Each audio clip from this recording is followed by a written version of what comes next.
একটা কথা আগে পরিষ্কার করি, সবাই আপনাকে বুঝবে না, আর এটা কোনো সমস্যা না।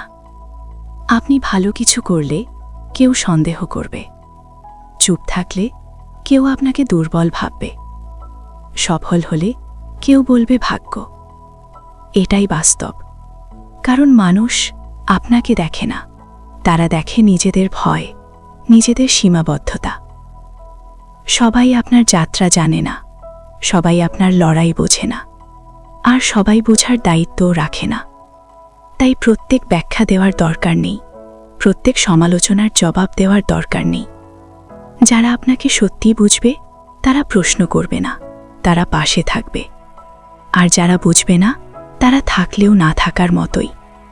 মনে রাখবেন, আপনি কারো বোঝার জন্য জন্মাননি, আপনি নিজের মতো বাঁচার জন্য জন্মেছেন।